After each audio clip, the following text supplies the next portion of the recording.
Today's subject is social order and social conflict. So we're going to begin with kind of some general definitions of those things, but behind social order and social conflict is always social control.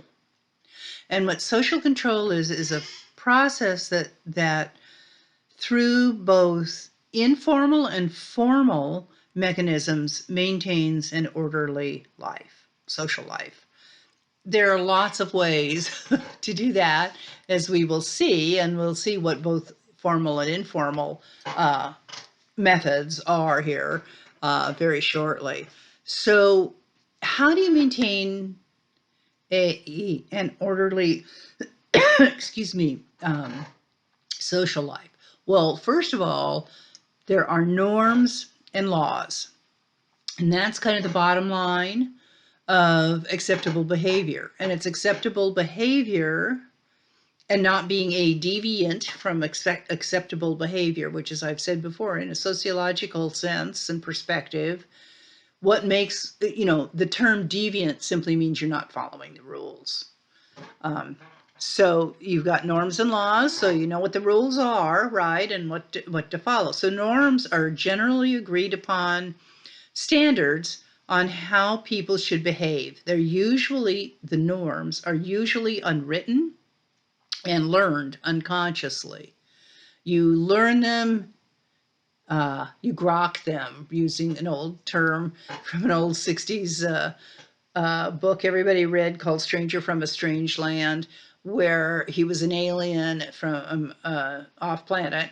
And when he came here, he was able to just absorb and learn what was going on through this thing they called grokking. So that's what we do with norms as children.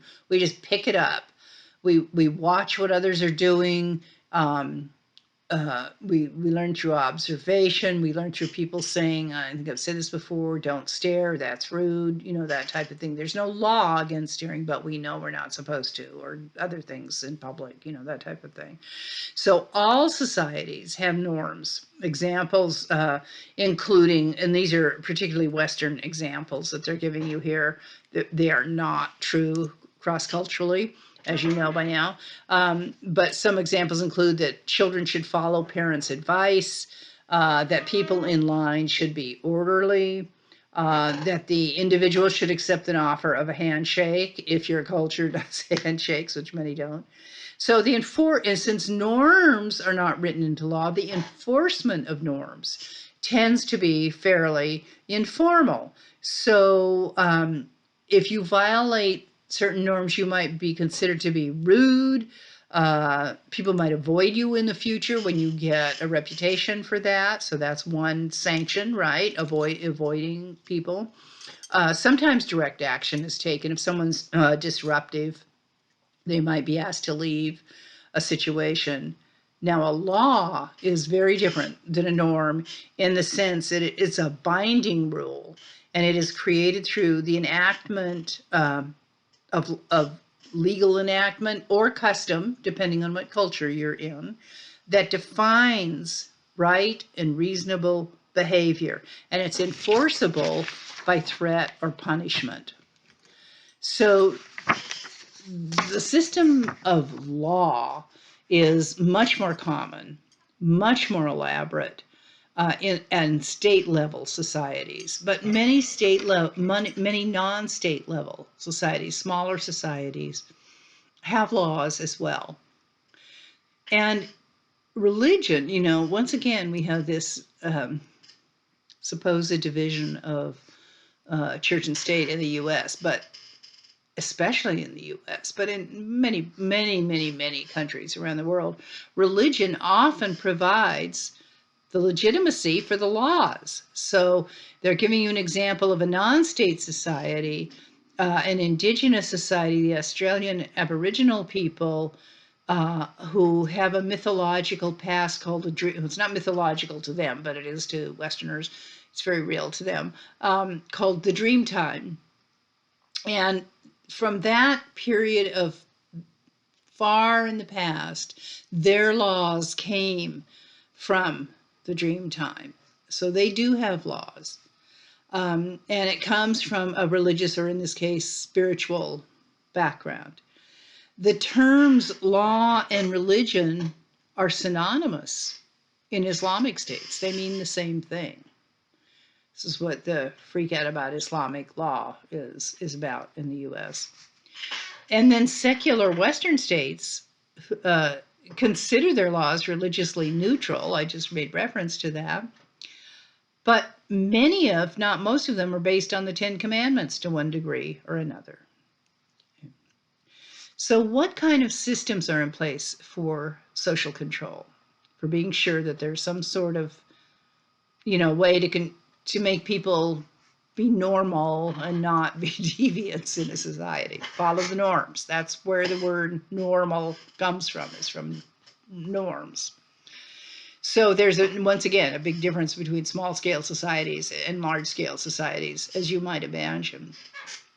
So small scale societies rely more on the use of norms, and large scale societies, as you might suppose, rely more on the use of legal sanctions. But there are local groups in large scale societies, like neighbors, for example, who might practice social sanctions, against someone who's just ruining the street because of the trashing their yard and that type of thing. People won't talk to them, or, whatever. There's some kind of social sanction. But generally, in large scale societies, most of what happens to make people follow law is law. So, in small scale, the way social control works in small scale societies is the disputes are settled as much as possible through discussion. Sometimes there are one-on-one fights. They have song contests in the Inuit. whoever, so the whole village gets around the people that are in a dispute, and they each sing, and the village decides which one's song is best, and then that person wins the dispute. And that's the end of that. There's no more, hostility. Wouldn't that be a nice way to settle our disputes? So that's one way. Discussion, or sometimes a one-on-one fight. And the fight might be physical, or it might be through singing. Another way is that the group members may act to punish through shaming and ridicule. That's another way that it's done. Shame someone and ridicule them. The emphasis, the whole point in small scale societies is to restore social equilibrium. Wouldn't that also be a wonderful goal in our or any society for why we want to have some form of social control? It's it would be to restore balance rather than to punish, or those other things. So in a small society, small scale societies, it's to restore social equilibrium, not hurting or punishing the offender. Ostracizing is another way of doing that. You don't talk to that person, you turn your back on them. Ostracizing, taken to its nth degree, is banishment, and that is another way that if someone is just impossible to live with, they just won't behave, they're out of here. You're banished from the group, from the tribe. And that is often equivalent to a death sentence for many small scale band and tribe level societies. Capital punishment, killing people, is very rare in small scale societies.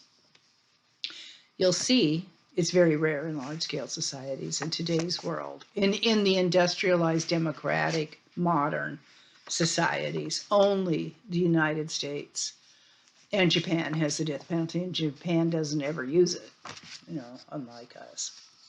But it's legal. Okay. So let's look at social control in states. In densely populated states are much more densely populated than small state cultures. There's much more social stratification, much less equality than there is in small scale tribal and band level societies. And so there's increased stress due to that social stratification, right? We're seeing that now. You know, if you're upper middle class and you have a college degree, um, or work in technology or variety of other things, your job may not have been affected by COVID, you know, and you're still making your salary.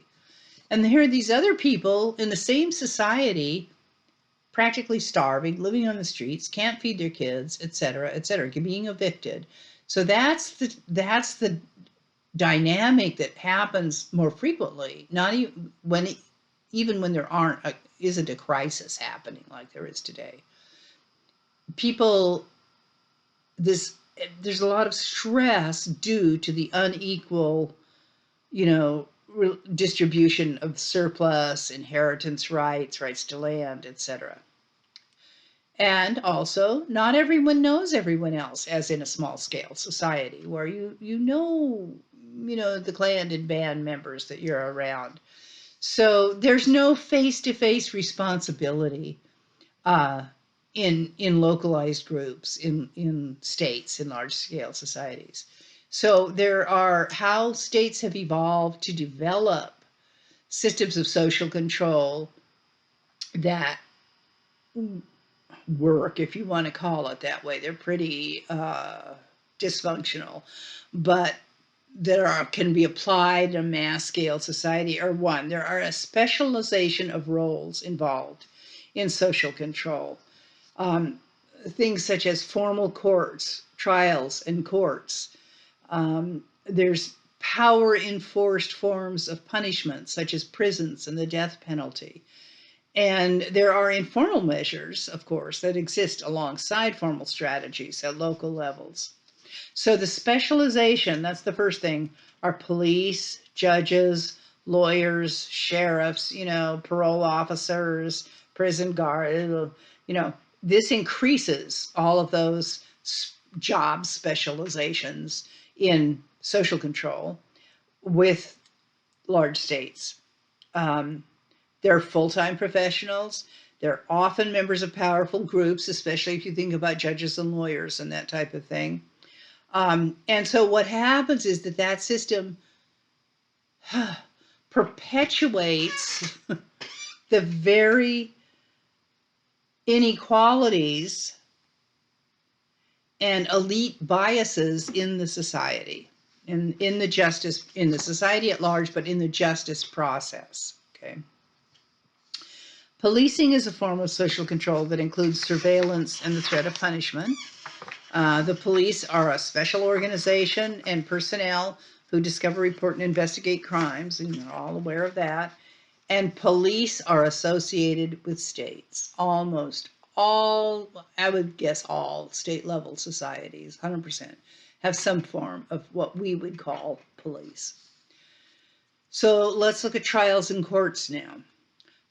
In a small-scale society, what happens is, you know, if you're having problems in some way, shape, or form, you know, you're, as they point out, the lightning damages your crops, or, you know, something of that nature, you get desperately, horribly ill or bitten by a snake or something.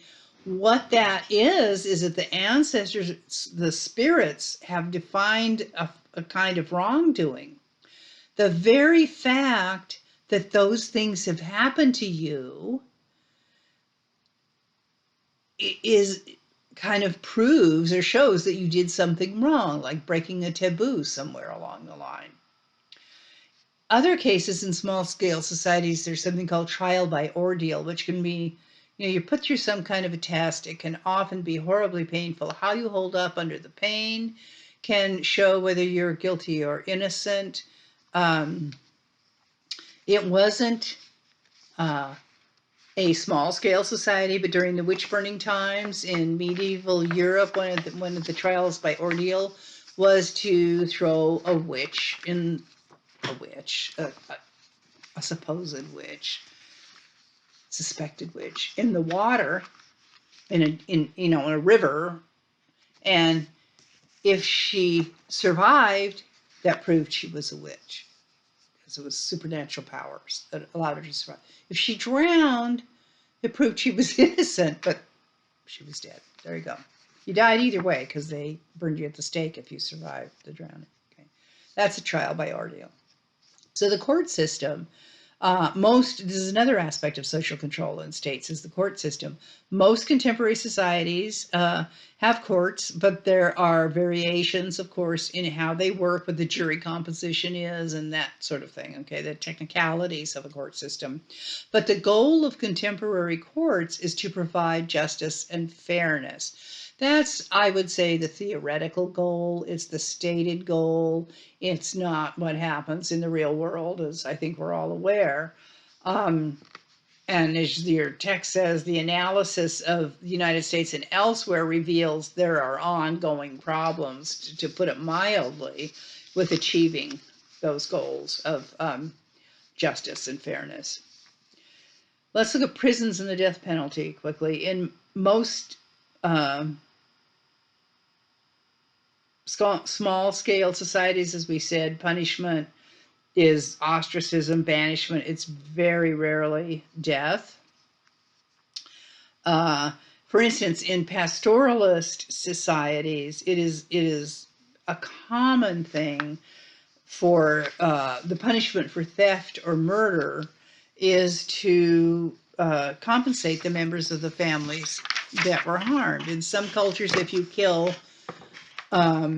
someone in the family, you have to go and be there. If you killed their son, you go and be their adopted son and work your butt off for them for a long time to repay them.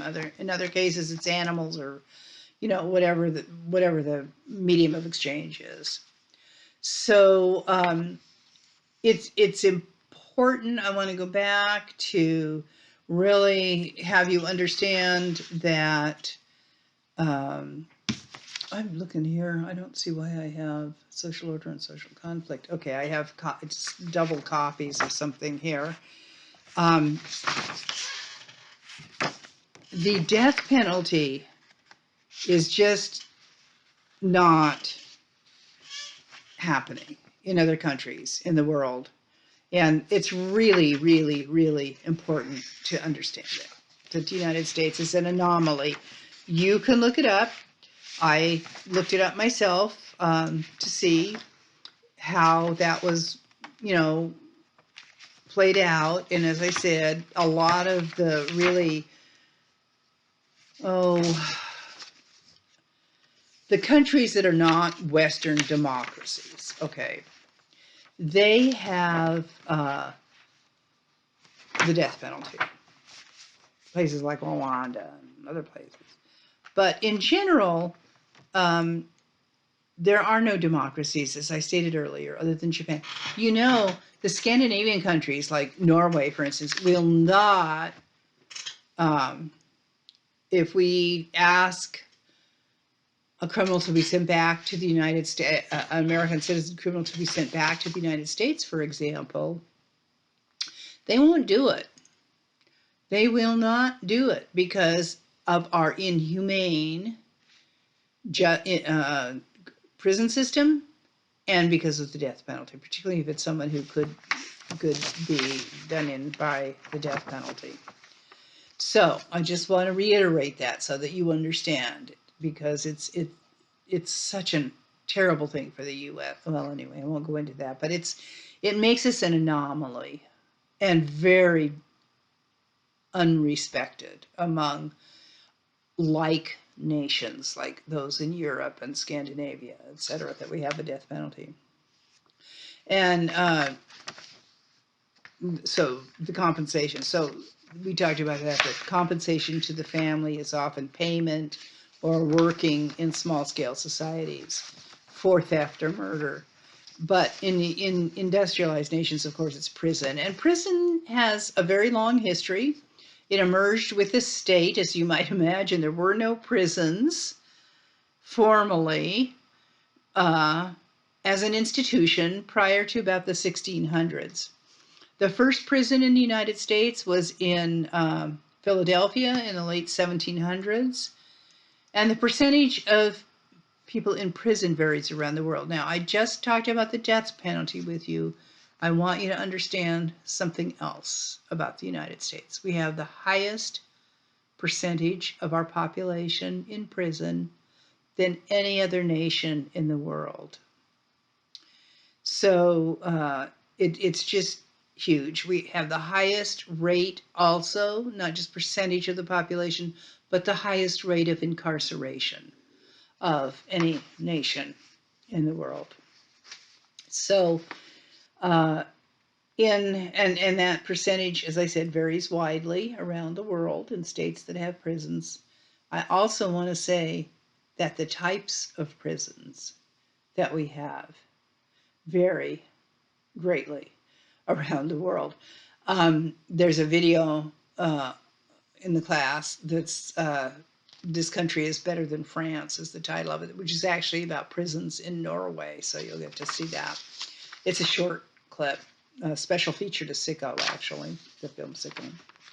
So in 2007, the U.S. prison population was 1.6 million, which was a doubling from 1985. So from 1985 to 2007, the prison population doubled in the United States.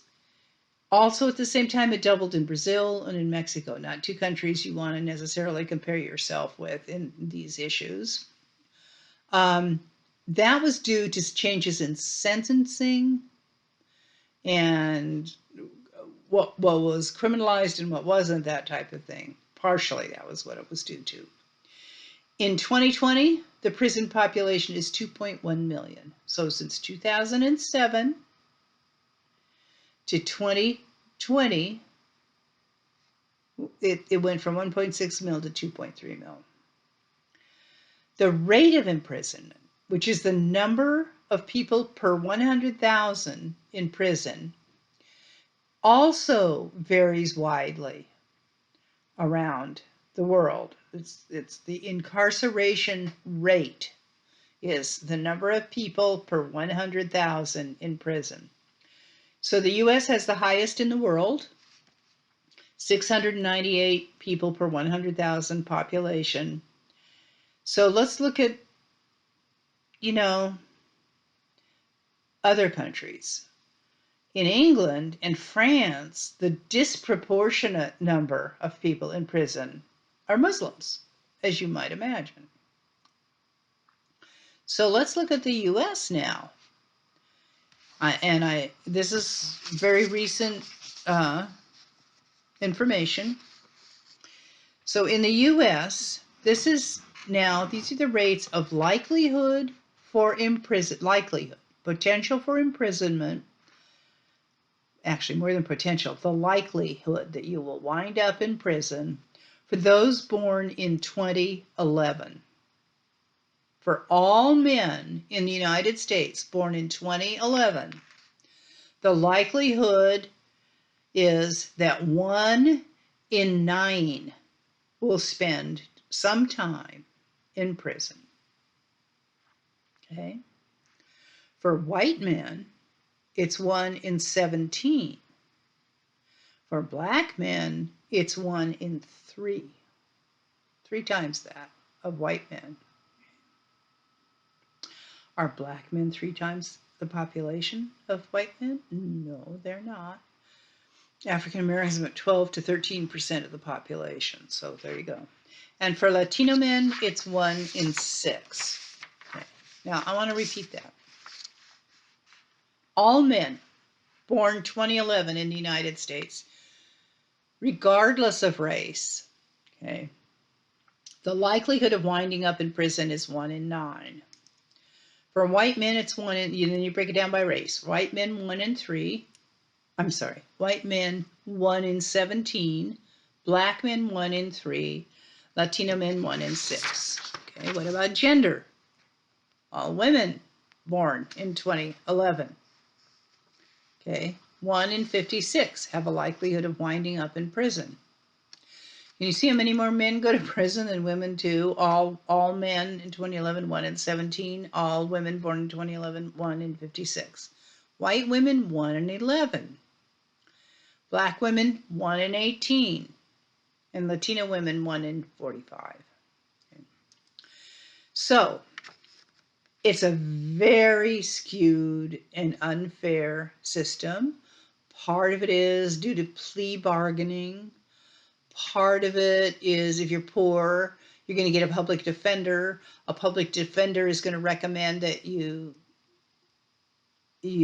plead guilty and for a lesser sentence, whether you're guilty or not, because nobody has the time or the energy. They've got huge number of cases to go through the court system and trial. You may have to be in prison while you're waiting for trial if you can't make bail. I mean, it's just a very unfair system. If you've got money, if you're middle class or above, you pay a lawyer, pay bail, right? Say you're not guilty and go to trial. So this system is extremely skewed. What about sentencing? Well, historically, for blacks, the sentencing for cocaine, which was crack in the ghettos, was much harder, strong. What am I trying to say? More stringent, longer sentences, higher fines, etc., than for powder cocaine, which middle and upper class whites used. That's been changed, the sentencing for cocaine, and some men have been released from prison because of that unfair sentencing. But those are the kinds of things that go on. There's also a huge discrepancy in incarceration rates in states. Currently, right now, and it's just happened recently, Oklahoma has the highest incarceration rate of all the states. It used to be Louisiana forever. Excuse me, a glass of water. Louisiana was always the highest. Now it's Oklahoma. But I'm going to list the 10 highest states here for you so that you can see they're mostly in the South. They're mostly poor states. Not all of them, but mostly. So we've got Oklahoma, Louisiana, Mississippi, Arkansas, Texas, Kentucky are all in there. So let's look at social equality in the law. Now, I just talked about sentencing and plea bargaining, so that's part of it. So from a critical legal anthropological perspective, what that does, critical legal anthropology, it examines the role of law and judicial processes like those I mentioned in maintaining the dominance of powerful groups through discriminatory practices rather than protecting the members of less powerful groups. You can see in both those cases I mentioned, plea bargaining, cocaine sentencing, that didn't protect the members of the less powerful groups at all. It punished them more stringently and protected the the powerful groups rather than the less powerful groups.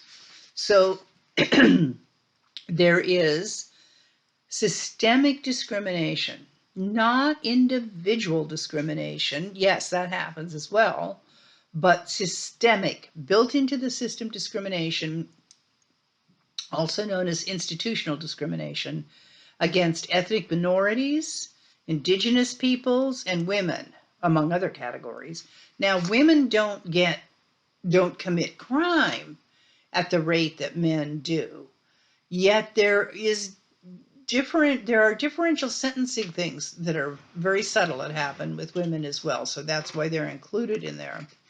And other categories. It's been documented in these systemic discrimination situations have been documented in judicial systems worldwide. And here's where we think of that, oh, those non-developed countries, they're so horrible. This is including those of long-standing democracies have these sentencing distinctions and discriminations. So to counter such systems, as you might imagine, requires support and work to promote social justice. A concept of what is social justice? Because this is what Black Lives Matter is all about. Social justice is a concept of fairness based on social equality, that seeks to ensure access to basic human needs and opportunities for disadvantaged groups. That is the only way that you can counter this opposite way of being, which is systemic discrimination. So let's look at social conflict and social violence. There are different kinds. The first one that we are going to talk about is ethnic conflict. And I'm sure we're all familiar with ethnic conflict. We tend to think about it happening around the world. In other countries, which is true, things like genocide and that type of things, especially. So ethnic conflict can result from a group's attempt to gain more autonomy. Think about the Kurds, for example, to gain better treatment, to have the right to speak their own language, those kinds of issues.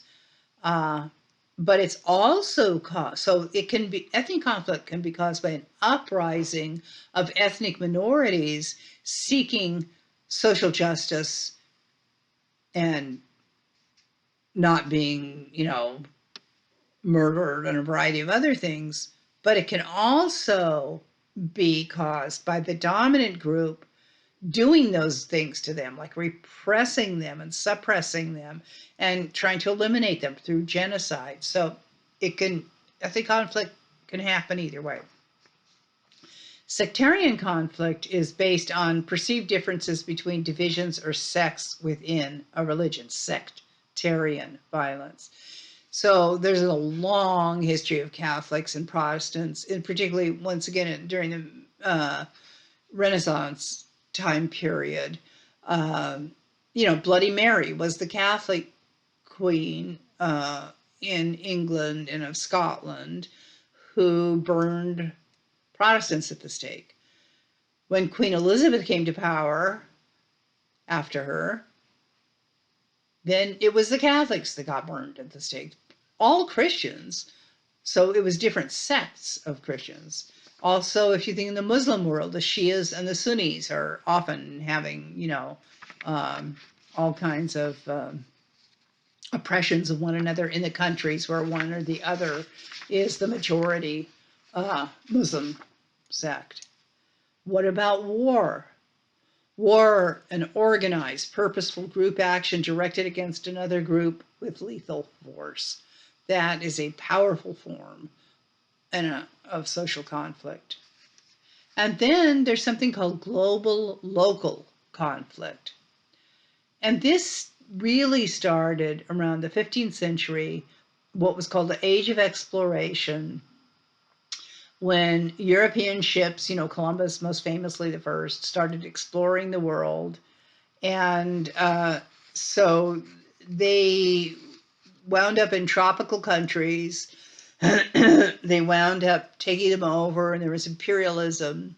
Look what's happened, a remnant of that English colonization of tropical countries that lasted for hundreds of years. India, Africa, places like that, is this brouhaha over Meghan and Harry that just happened with the interview with Oprah Winfrey this week, that there's someone in the palace, I'm sure there was more than one person, but someone actually said it to her, was concerned that their baby might turn out to be too dark. Now that is the kind of example of what comes from hundreds of years of imperialism and this global local conflict in places like Africa and India. It isn't just the Brits. I mean, the French were, had colonies, and the Dutch had, those types of things. But that was just such a recent example, because the analysis of that comment is that it's this holdover, this leftover from years of colonization of the darkies, that type of thing. So the other examples of global local conflict, we're just talking about its origins that started in with the age of imperialism and colonization, but more current ones two simultaneous wars in Iraq and Iran, with the U.S. global and local, the tribal issues in Iran and Iraq. Uh, and that's been viewed as a neo-colonial war. What does neo-colonial mean? New colonialism, a modern version of colonialism, where rich countries control poor, emerging nation states as, through weaponry, through mostly the economic issues, but in this case, invasions and that type of thing, or support from one side or the other. So those two-time neocolonial war that seeks to control, here's what neocolonial war is, that seeks to control strategic areas of the world for material and political gain. Another type of global local conflict involves the private sector. So multinational corporations versus a local group, wanting to use a local group's resources, whether that be a mineral or gems, as in Africa, Blood Diamond. If you've seen that film, there's a perfect example of that. Rubber plantations was another example. Conflicts with corporations, with local indigenous groups over resources. So the only way really through that is the concept of corporate social responsibility, which unfortunately is not really very prevalent among the large multinational corporations, where it could really make some changes in the world. The concept of corporate social responsibility is business ethics that seek to generate profits for the corporation. Yes, that's what corporations are about, while at the same time avoiding harm to people and the environment. Well, that's the piece that isn't missing, the seeking profit that is missing, that isn't there. The seeking profits piece is always there. But there is a way to do that without harming people and the environment. It's just that the profit isn't as great. It takes more time and energy, and corporations are, not very interested in not harming the people or the environment. So what about changing public power and social control? There's several examples of that. So one is, this is, to repeat what this is, changing public power and social control. So 3 examples of changing public power and social control are nations and transnational nations are the first one. That's a group of people who share a language, a culture. This is what a nation is, a territory, a political organization, and history. So depending on resources and power, they can pose a threat to state stability and control. Examples are the Kurds in the Middle East, the Maya in Mexico, the Tamils in Sri Lanka, Tibetans in China, Palestinians in the Middle East.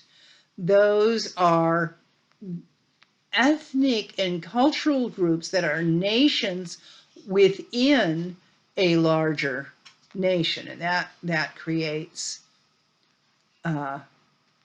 conflict and repression.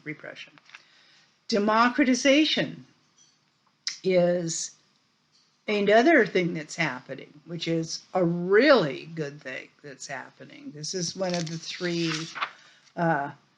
changing public power.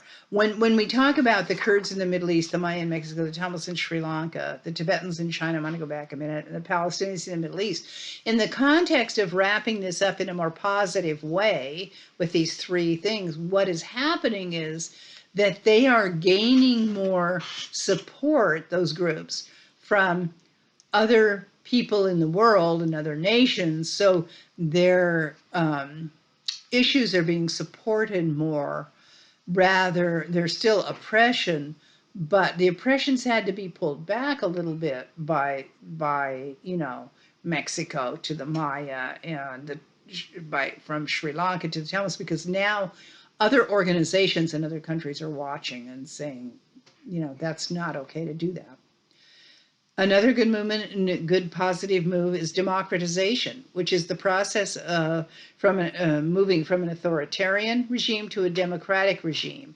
And that's happening not as fast as we would like, but it is happening in different places in the world. The features of that process of democratization are the end of torture. These are actually features, formal features that when an authoritarian regime is or has ended and democratization is either beginning to happen or has happened. The end of torture, the liberation of political prisoners, the lifting of censorship, and toleration of some opposition. There always has to be some opposition in a democracy because nobody's going to be 100% on the same page in any nation. And then the last positive points in this section are about the UN and international peacekeeping. And they really do an amazing job, and they risk their lives quite often, as you might know, to do it. And so what that does, the peacekeeping forces provide an arena for airing disputes nonviolently. Okay, they're called forces, and they often wear uniforms, but they're not shooting things up. They are creating forums for people to solve problems nonviolently. And also the role of non-governmental agencies that are often affiliated with the UN, but they're non-governmental. And other grassroots organizations in promoting local and global peacemaking. That's making a difference as well. Well, that's the end of that section. Thanks for being with me this term.